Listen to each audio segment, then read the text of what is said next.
Podívejme se na prosincový stres management. Vánoce jsou za dveřmi, zvládáš to zatím s přehledem? Koncem roku vždycky tak trošku stoupá tlak. Určitě to zvládneš jako vždycky, chceš to ale letos ustát líp?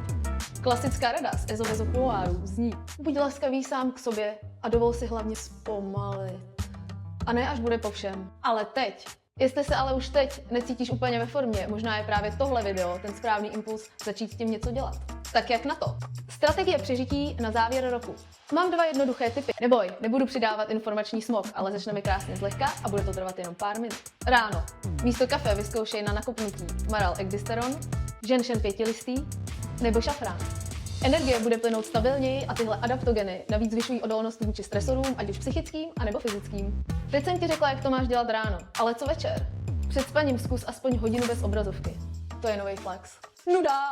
Já vím, ale za zkoušku to stojí a ber knihu anebo podcast. A když si lehneš do postele, přidej metodu dýchání 468. Tvý tělo začne automaticky přepínat do odpočinkového módu a sympatiku. Tutoriálu jak na to je plný YouTube.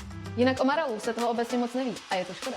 Takže jestli chceš vědět o tomhle bájném kořenu ze Sibiře víc, pust si podcast Epivýživa. Prej pomůže se stresem, sportovním výkonem, ale i sexualitou. Líbilo se ti tohle video a chceš víc biohacků? Tak se přidej do klubu Epigemic anebo Epigemic newsletterů. Nebo chceš rovnou zapnout ty správný geny? Běž si pro Maral, Gentian anebo šafrán do Epigemic.